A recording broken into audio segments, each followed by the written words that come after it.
ज्ञान को गरीबदास साहिब जी ने कि यदि आप किसी मित्र को, बहन भाई को या कोई और निकट के संपर्क वाले को कुछ बताना चाहोगे इस ज्ञान के बारे में, वो कति सुनने को तैयार नहीं, क्योंकि मन है उसके अंदर प्रभावी है, हैवी है मन। और उसी व्यक्ति को कोई ये कह दे, कहाँ जाते हो भाई, कि मैं जाता हूँ अमरनाथ पे, और उसको ये कह दे कि केदारनाथ पर जाने से बहुत लाभ होता है, तो पूछेगा कब जाएगा, मुझे भी ले चलना, नो ऑब्जेक्शन। कोई सोमवार का व्रत रखता है तो उसको कोई ये कह दे कि शुक्रवार का व्रत बड़ा बेनिफिट देता है, अच्छा बता कैसे करना होता है तुरंत मान जाएगा। तो यहाँ परमात्मा कहते हैं मैं तो दे दी बालम बैरे नू, और संसारी दी गल्ला चीने, आम आदमी कह दे वो मान ले, और ना बुझ शब्द जो गहरे नू, इस गहरे ज्ञान को नहीं पूछना चाहता, ना समझना चाहता। तो क्या बताते हैं, संसारी दी गल्ला चीने नहीं बुझ शब्द जो गहरे नू, ये मुर्दों से ती प्रीत लगावे न जाने सतगुरु मेरे।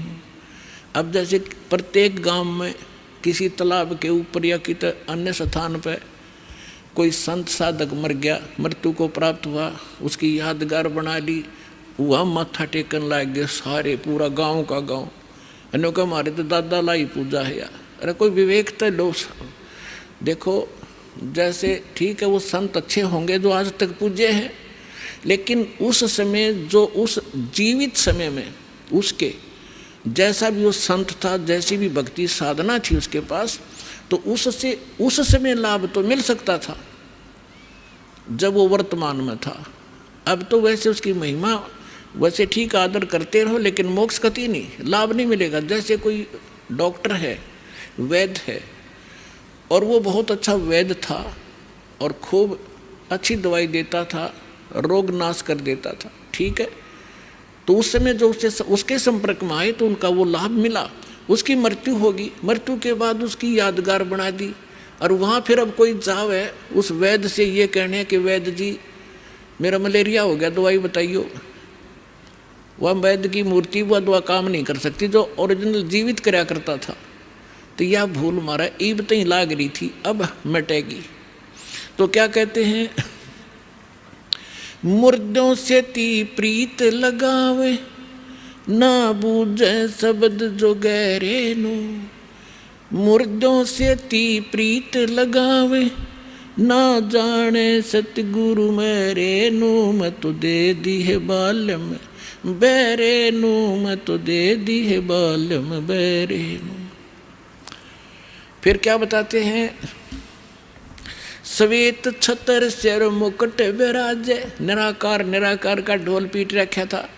कहते हैं उस सफेद अरस कुरुस पर सफेद गुम्मट है, जहाँ सतगुरु, जहाँ परमात्मा का डेरा, वहाँ एक बहुत बड़ा सुंदर महल है परमात्मा का, उस बहुत सुंदर गुम्बज टाइप है, उसके अंदर परमात्मा विराजमान है, सिंहासन के ऊपर सिर पे मुकुट है, और ऊपर श्वेत छत्र परमात्मा के तना हुआ है। श्वेत छत्र सिर मुकुट विराजे देखत ना उस चेहरे नू, श्वेत छत्र सिर मुकुट विराजे देखत ना उस चेहरे नू, ऊंची थलियां खेती बो ये भूल गए निज डेरे नू, ऊंची थलियां खेती बो ये भूल गए निज डेरे नू। अब क्या बताना चाहते हैं कि परमात्मा साकार है, मनुष्य सदृश्य है, सभी सदग्रंथों से दास ने प्रमाणित कर दिया आपके समक्ष। और जिन महापुरुषों ने भगवान मिले, सचखंड लेकर गए अपने निज स्थान पर, फिर उनको वापस छोड़ा, उन्होंने अपनी अमृतवाणी में एफिडेविट दे रखा है कौन है भगवान, कहाँ रहता है, कैसी सूरत है और क्या नाम है उसका। तो इन सभी प्रमाणों से आपको सिद्ध हो जाएगा कि कौन है भगवान और कैसी लीला करता है वो मालिक।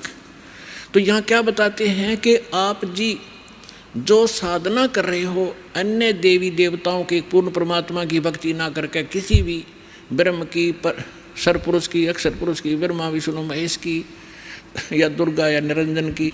तो ये तो ऐसी साधना है जैसे कोई किसान ऊंचे स्थान पर, थली पर, पहले वर्षा पर आधारित थे सभी मानव समाज, और उस समय गरीबदास जी ने भी किसान थे। गरीबदास जी जाट ग्रुप में, जाट जाति से थे, और अपने वहाँ के साथी जो किसान थे उनको भी समझाना था। इसलिए बता रहे हैं कि जो मैं भक्ति बता रहा हूँ जिस भगवान की, उसकी साधना ना करके आप अन्य जो साधना कर रहे हो ऐसी है जैसे ऊंची थलियों पर, ऊंचे स्थानों पर बीज बो दिया, खेती कर ली, और जब थोड़ी बहुत वर्षा हुई तो वो उस थलियों का पानी एक समतल स्थल पर, डहर बोलते थे उसको, डहर, वहाँ आकर इकट्ठा हो जाता था, और उस स्थान को, डहर के अंदर पानी वर्षा भी और आसपास के ऊंचे क्षेत्र का उसी में आ जाता था, और उसमें जब बोई जाती थी फसल,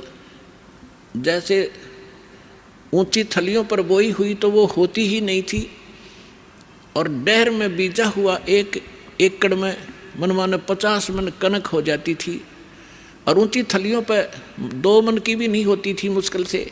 तो क्या बताते हैं गरीबदास साहब जी, एक फॉर एग्जाम्पल बता रहे हैं कि तुम ऊंची थलियाँ खेती बो, भूल गए निज डेरे नू। इस परम पिता परमात्मा सतपुरुष कबीर साहब की भक्ति ना करके आप अन्य देवी देवताओं की भक्ति करके ऐसी लाभ उठा रहे हो जैसे ऊंची थली पर खेती करने वाले किसान को कोई लाभ नहीं होता। और जो डहर में बीज बोता है, प्रयत्न दोनों एक जैसा ही करते हैं, तो उस डहर वाली यानी उपजाऊ ज़मीन में और समतल ज़मीन में घना लाभ होता है। तो ये समझाना चाहते हैं कि जो साधना हम बताते हैं वो तो डहर समझो। अब फिर बताते हैं,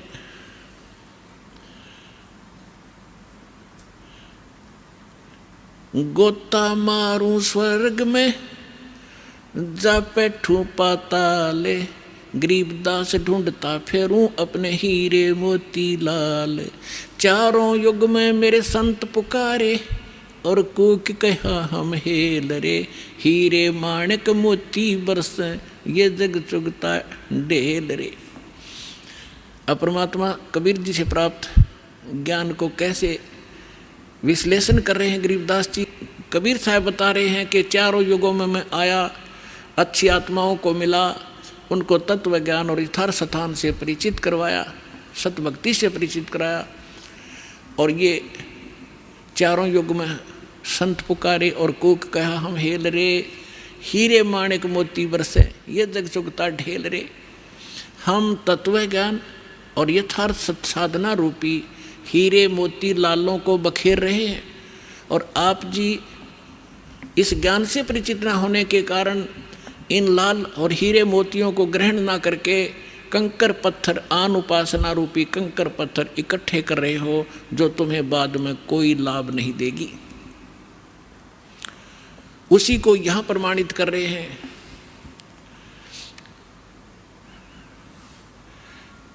श्वेत छतर सिर मुकुट विराजे, देखत ना उस चेहरे नु, ऊंची थलियां खेती बोवे ये भूल गए निज डेरे नु। पर भी लेन जात है दुनिया, हमरा ज्ञान किन्हें ना सुनिया। अब यहाँ एक प्रश्न है इसके अंदर कि संसारी दी गल्ला चिन्ह ना बुझे सब जुगैरे नु। एक बहन आई, एक बहन ने हमारी दीक्षा ले ली थी। उस बहन की बहन जो है, उसका पति शराब बहुत पीता था, और जिस बहन ने यहाँ दीक्षा ली थी उसका भी ऐसी स्थिति थी। उसके पति ने शराब छोड़ दी थी और नाम ले लिया, और एक बिल्कुल स्वर्ग के तुल्य घर हो रहा था।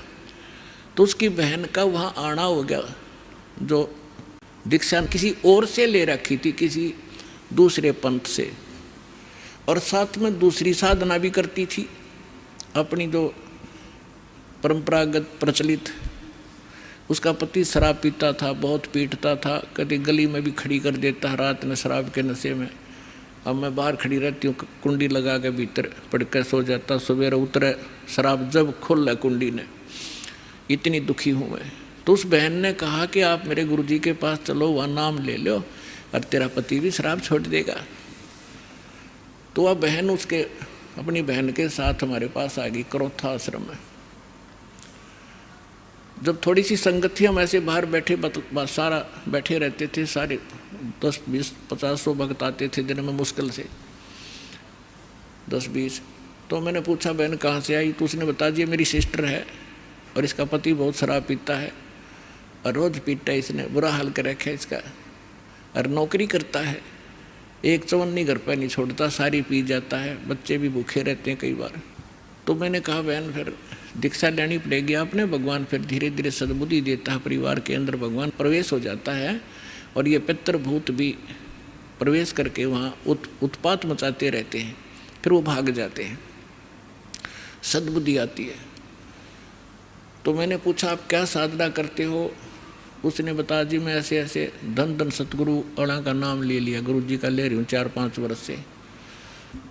तो हमने कहा बहन देखो चलो ठीक है वहाँ जो तुमने नाम लिया, लेकिन अब यहाँ भक्ति यहाँ नाम लोगे तो सब पिछली पूजा छोड़नी पड़ेंगी, ना बीड़ी पीनी, ना शराब, ना पीने के लिए सहयोग देना किसी को, और ना कोई व्रत रखना। मैं कहने लगा बहन बीड़ी क्यों पीती है तू? ने बोली जी बीड़ी मैं पहले ना पिया करती, नाम लेने के बाद पीने लग गई। मैं कहा कमाल की बात है, दीक्षा लेने पीछे पाछे छोड़ा करें कि बुराई ग्रहण थोड़ी करते हैं। तो उसने क्या बताया जी, जिस सत्संग में हमारे गांव में होता था सत्संग, हम वहाँ जाती थी तो वो सभी को बीड़ी वितरित करती थी प्रसाद के रूप में, एक प्लेट में डाल कर, और साथ में एक माचिस और सींक रख देती थी, और न्यू क्या करती पीले पीले प्रसाद है होता है, मैं ना पिया करती पहले, पर उन्हें शिकायत दी, पीने लगी, यह बीमारी और ला ली मैंने, तो इसको तो मैं छोड़ दूंगी। फिर उसने बताया कि मैं व्रत रखती हूँ। मैं कौन सा व्रत रखती है कि शुक्रवार का। मैं बोला बेबे बहन ये सभी जो व्रत त्यागने पड़ेंगे जो भक्ति करना चाहती है। ने बोले जी व्रत ना छोड़ूँ मैं। उसकी बहन कहने लगी जब तक तू कह रही थी मैं सारी बात मान लूँगी, अब तो व्रत पड़ेगी। मैंने उसे पूछा बहन इस शुक्रवार का व्रत क्यों रखती है तू, किस लिए? तो वो कहने लगी कि मैंने कथा, क्या क्रिया होती है इसमें, क्या लाभ है इससे?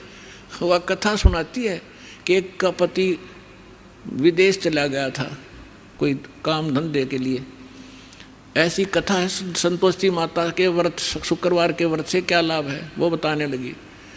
और फिर उसकी काफ़ी वर्ष हो गए थे, उसके पति ने दूर चला गया, उसका भूल पड़ गई, घर नहीं आया। संतोषी माता एक बहन को दिखाई दी उसको, जिसका पति बाहर गया हुआ था दूर देश में, और उसने बताया कि तू मेरे 16 शुक्रवार के व्रत रख ले, तेरा पति घर आ जाएगा। तो उसने 16 शुक्रवार के व्रत रखे और 16वां शुक्रवार का जो व्रत था उसका पति घर आ गया, इसलिए उसकी पूजा करती हूँ। और मैं 13 रोज आवर रोज गड़े तो गड्ढे की शुक्रवार के व्रत ने अकल की चोर। चलो उसका तो पति दूर चला गया था, उसकी तो बुला लिया उसकी संतोषी माता ने, तेरा तो डेली आवर डेली गड़े तने, और फिर भी शुक्रवार का व्रत है कल तुम्हारे अंदर। तो यहाँ परमात्मा कहते हैं कि संसारी दी गल्ला चीने ना बूझे सब जो गहरे नु, सच्चाई से परिचित ना होना चाहते हैं, और ऊंची थलियाँ खेती वो ये भूल गए निज डेरे नु। फिर क्या बताते हैं कि ये संसार समझदा ना ही कहंदा श्याम दोपहरे नू। अपने आत्माओं 7-8 सत्संग यहाँ से हुआ था। भाई तन दर सुखिया कोई ना देखा, जो देखा सो दुखिया हो, उदय अस्त की बात करते हैं, मन सबका किया विवेका हो, सबका किया विवेका हो।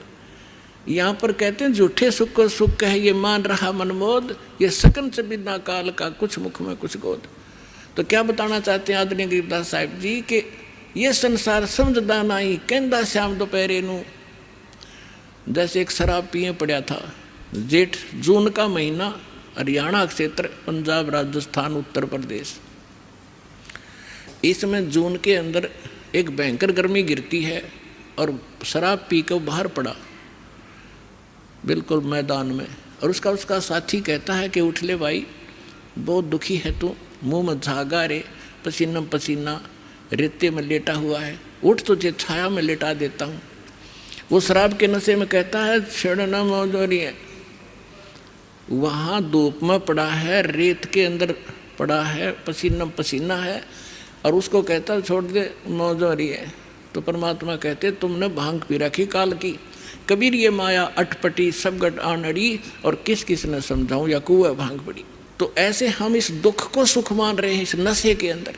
फिर क्या बताते हैं, जैसे एक रिश्तेदार दूसरे रिश्तेदार को यानी मित्र या रिश्ते रिलेटिव को कोर्ट में मिला, कचहरियों में, और वहाँ मिलते ही हाथ मिलाते हैं और कहते और क्या हाल है, अकमौज हो रही है।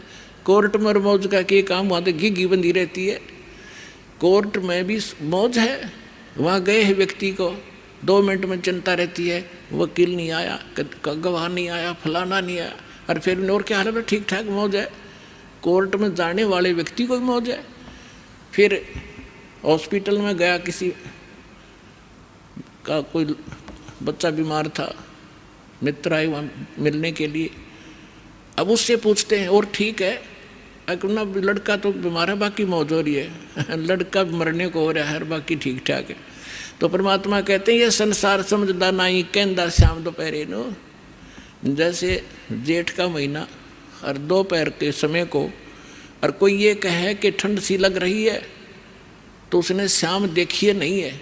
तो शाम के समय जो शीतलता होती है, तो दोपहर के समय वो धूप में जला हुआ भी ये कह रहा है कि कहंदा श्याम दोपहरे नू, यानी इस दुख को तुम सुख मान रहे हो, झूठे सुख को सुख कहे ये मान रहा मन मोदे, ये सकल चबीना काल का, कुछ मुख में कुछ गोदे। फिर क्या बताते हैं परमात्मा, भाई सूरपति दुखिया भूपति दुखिया, रंग दुखी बपरीती हो, कह कबीर और सब दुखिया, एक संत सुखी मन जीती हो, संत सुखी मन जीती हो। सूरपति देवताओं का राजा इंद्र भी दुखिया, और पूरी पृथ्वी का राजा भी दुखिया, और रंक तो स्वाभाविक दुखी, जो गरीब है वो तो दुखी है ही है।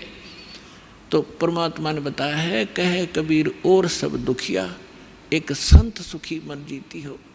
यानी परमात्मा की शरण में जो प्राणी आ जाएगा, पूरे सतगुरु की शरण में आने से, उस सच्चे परमात्मा की भक्ति करने से, उसको एक तो ज्ञान ऐसा प्राप्त हो जाता है कि वो संसारिक इन आडंबरों से दूर हो जाता है।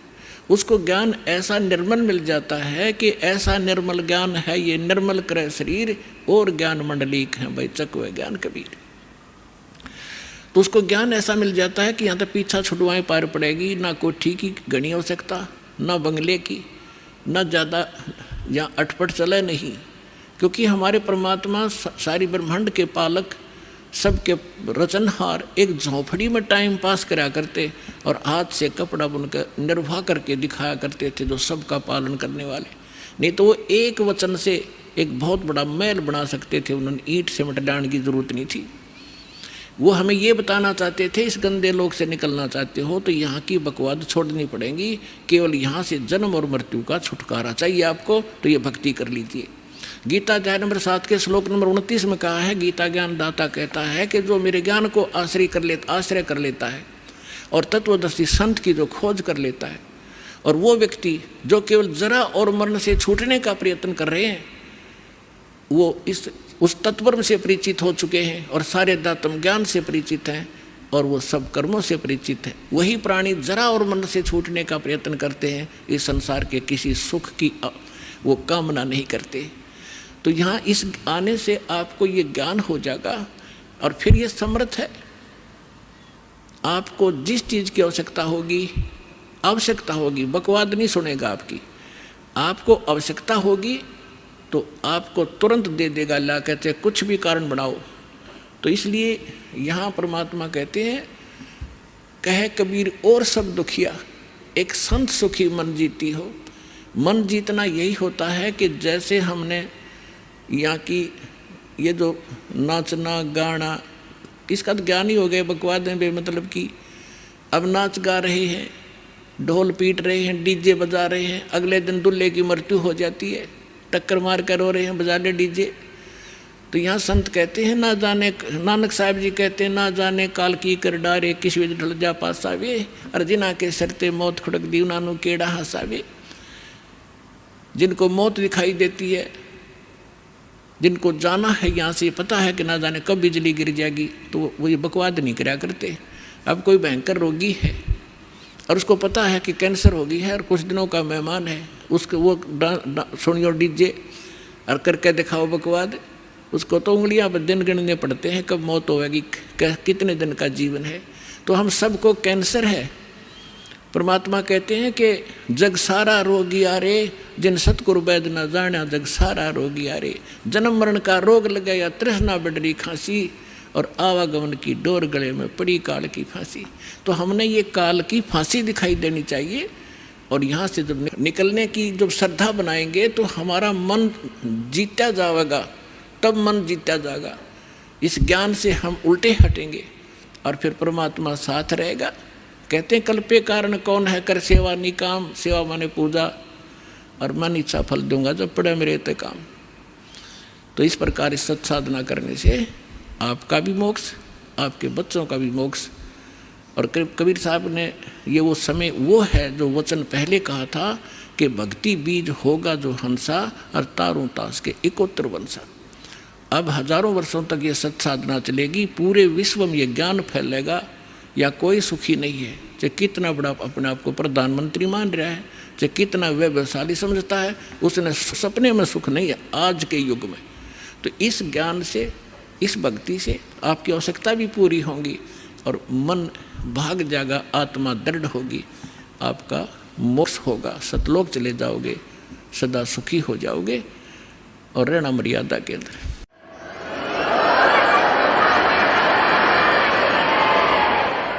जैसे ही दास देखता है, सुनता है, भक्त आते हैं कि मैं 40 वर्ष से राधा स्वामी पंथ से जुड़ा हुआ था, कोई कहता 20 वर्ष से मैं धन धन सतगुरु पंथ से था, कोई आसाराम जी से जुड़े थे, और आज बताते हैं कि हमारा सर्वनाश हो गया। पहले हमारी खूब मौज थी, गाड़ी भी थी, बिजनेस भी ठीक चला था, और आज रोड पर आ गए। तो वही तो साधना पहले करते थे जब आपका मौज माचरी थी, और वही साधना करते करते सर्वनाश हो गया, तो भाड़ में जाए सी भक्ति। तो कारण क्या था? अब उनको ज्ञान होगा, यहाँ आने से, सत्संग सुनने से पता चला कि वो तो उनका संस्कार था। जब तक आपके पुण्य चलेंगे, वह बैटरी चार्ज है और आगे चार्जर है नहीं इन्वर्टर का, तो जब तक वो पूर्व चार्ज बैटरी है, उससे सारे काम होते दिखेंगे, पंखा भी चल रहा होगा और बल्ब भी जल रहा होगा। और जब वो एकदम डिस्चार्ज होएगी, डाउन होगी बैटरी, सारी सुविधा बंद हो जाएंगी आपकी, क्योंकि आगे चार्जर नहीं। तो सत भक्ति रूपी चार्जर इस आत्मा का फेर लाना पड़ेगा। ये पूर्व जन्म के पुण्य जिसके जैसे भी चल रहे हैं वो तब तक चलेंगे, और जब पापों का दौर शुरू होगा, जब कैर पे कैर टूटेंगे, और वह साधना फिर कति आपको सहारा नहीं देगी, क्योंकि वो पहले भी साधना लाभदायक नहीं थी, क्योंकि आपको ज्ञान नहीं था, जिस कारण से उन नकली संतों के अटपट के वचन सुन के और आप उनके पीछे लगे। उनके विषय में बताया कि चातुर प्राणी चोर हैं, ये मूड मुगत हैं ठोट, और संतों के निकाम के उनको जोगल जोट। फिर परमात्मा कहते हैं बेखों के लश्कर फिरे, इन पंथों के लश्कर यानी टोड़ के टोड़ बने फिरे हैं, ये बाणी चोर कठोर, और सतुर धाम ना पहुँचेंगे ये 84 के ढोर। परमात्मा कबीर जी की वाणी आप किसी भी संत पंथ से देखिएगा, कबीर जी की वाणी के बिना उनका सत्संग पूरा नहीं होता, और उन्हें कख नहीं पता कबीर जी बोल क्या रहे हैं, वो कहना क्या चाहते हैं। कहते हैं बेखों के लश्कर फिरे ये बाणी चोर कठोर, और सतलोक नहीं जाएंगे ये 84 के ढोर। तो पुण्यात्माओं, आपका सौभाग्य, आपको ज्ञान मिला और समाधान मिला, आपका कल्याण और आपके बच्चों का कल्याण निश्चित होगा। ये लिख लेना बेशक कि डायरी के अंदर जो दास वचन बोल रहा है, आपका बेड़ा पार होगा। जो लगे रहे, नियमित रहे। इस दास ने जब से ये ज्ञान प्राप्त हुआ और परमेश्वर स्वरूप हमारे गुरुदेव ने जब आशीर्वाद दिया दास को कि आप दीक्षा दिया करो, दास तो ये उद्देश्य लेकर भी नहीं भक्ति कर रहा था कि एक दिन इतनी जिम्मेवारी का काम दास को प्राप्त होगा। तो उन्होंने कहा था कि इस विश्व में तेरे समान संत नहीं होगा। उस समय तो दास को ये बात गुरुदेव की ये भी नहीं लगी कि असत्य होगी, क्योंकि गुरु की बात कभी असत्य नहीं महसूस होती। लेकिन ये अपनी औकात से मैं परिचित था कि मैं तो एक भगत भी पूरा नहीं था, और ये कह रहे हैं कि तेरे बराबर संत नहीं होगा विश्व में। कहते हैं सतगुरु बोले, संत बोले सहज सुबह और पलट दे ब्रह्मंड। पुण्यात्माओं, आपके लिए सारा काम हुआ है, आपका सौभाग्य है। तो कहते हैं ये संसार समझदा नहीं कहंदा श्याम दोपहरी नू। गलत साधना करते हैं, गलत भगवानों का आश्रय लिए बैठे हैं। कहते हैं इसी को सुख मान रहे हो, और मानव शरीर प्राप्त करके यदि ये सत भक्ति और ये सत साधना आपने नहीं की तो गरीबदास ये वक्त जाते रोग इस पैरे नू। ये मनुष्य जीवन एक बार हाथ से छूट गया, ना जाने कितना भयंकर कहर आप पर टूट जाएगा। तो सौभाग्य आपका, आपको स्थान मिला, ये सच्चा नाम मिला और सच्चा ज्ञान मिला। भक्ति करो, औरों को भी समझाओ जो आपके संपर्क में आता है, पर प्यार से, क्योंकि प्रथम बार आपने भी ऐसा ऊट पटांग लगा होगा। जैसे कबीर साहब से गोरखनाथ जी से कबीर साहब ने कहा था कि गोरखनाथ में सबका गुरु आ, सबका गुरु हूँ मैं, सतगुरु हूँ, जगत गुरु हूँ। गोरखनाथ में सबका गुरु आ, तो गोरखनाथ जी ने कहा था कि तुम्हारा वचन मोह लग गए कड़ुआ, कि तू कैसे अपने आप को सबका गुरु बताता है। जगत गुरु कह रहा है कि धानक और जुलाहा। तो कबीर साहब ने कहा था कड़ुआ लगे सो मीठा होई, हमारी बात पति जैसोई। आज तुझे कड़ुआ लग रहा गोरखनाथ, अगर विश्वास करेगा तो ये मीठा हो जाएगा। तो पुण्यात्माओं, इसी प्रकार हमें भी पहले एक बार कड़ुआ लग गया था, लेकिन आज ये स्वादिष्ट हो गया, क्योंकि ज्ञान ही यही है। तो इसलिए आप अपना भी कल्याण कराओ और पूरे विश्व के अंदर इसका तहलका मचाओ। सब भाई बहन सुखी होंगे, सब हम एक पिता की संतान हैं। सतलोक चलेंगे जहाँ हमारा स्थान, मूल स्थान।